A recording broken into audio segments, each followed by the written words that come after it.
शहबाज शरीफ पर कौन सा केस बनना चाहिए, फवाद चौधरी ने बता दिया। साबिक वफाकी वजीर फवाद चौधरी का कहना है कि शहबाज शरीफ पर तौहीन इंसानियत का केस होना चाहिए। तफसीलात के मुताबिक सुप्रीम कोर्ट में मुल्क में एक साथ इलेक्शन से मुतल्लिक केस की समाअत हो रही है। इस हवाले से जब पाकिस्तान तहरीक इंसाफ के मरकजी रहनुमा फवाद चौधरी अदालत उज़्मा पहुँचे और वहाँ एक सहाफ़ी ने उनसे सवाल किया कि क्या वजीर आजम शहबाज शरीफ पर तौहीन अदालत लगनी चाहिए या नहीं, तो इस सवाल के जवाब में साबिक वफाकी वजीर फवाद चौधरी ने जवाब दिया कि शहबाज शरीफ के खिलाफ तौहीन इंसानियत का केस होना चाहिए। पीटीआई रहनुमा फवाद चौधरी ने मजीद कहा कि हुकूमत इंतखाबात के लिए तैयार हो गई तो उन्हें भागना पड़ेगा। ये किसी दुकान से बर्गर नहीं ले सकते, अवाम के सामने खाना नहीं खा सकते, ये क्या इलेक्शन लड़ेंगे।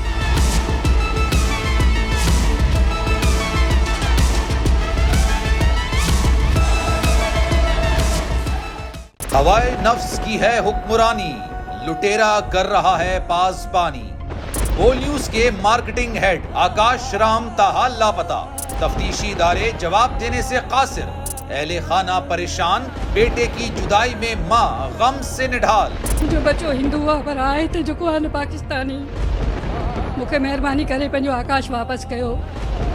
हुकूमत से बेकसूर और मुहिब्बे वतन बेटे की बाजियाबी के लिए फरियाद। आकाश राम के अगवा के खिलाफ अहले खाना की जानिब से सुप्रीम कोर्ट में दरख्वास्त दायर। सुप्रीम कोर्ट के चीफ जस्टिस उमर अता बंदियाल से आकाश राम के अहले खाना की जल्द समाअत की इस्तदा। मुश्किल की इस घड़ी में आलमी मीडिया ने भी उठाई आवाज। CNN, आज तक, इंडिया टुडे, टाइम्स नाउ समेत आलमी मीडिया ने आकाश राम के अगवा के खिलाफ दिया बोल का साथ। उफ क्या जुल्म है, बोल इंसाफ का मुंतजिर। सब्सक्राइब करें और बेल दबाएं ताकि कोई खबर रह न जाए।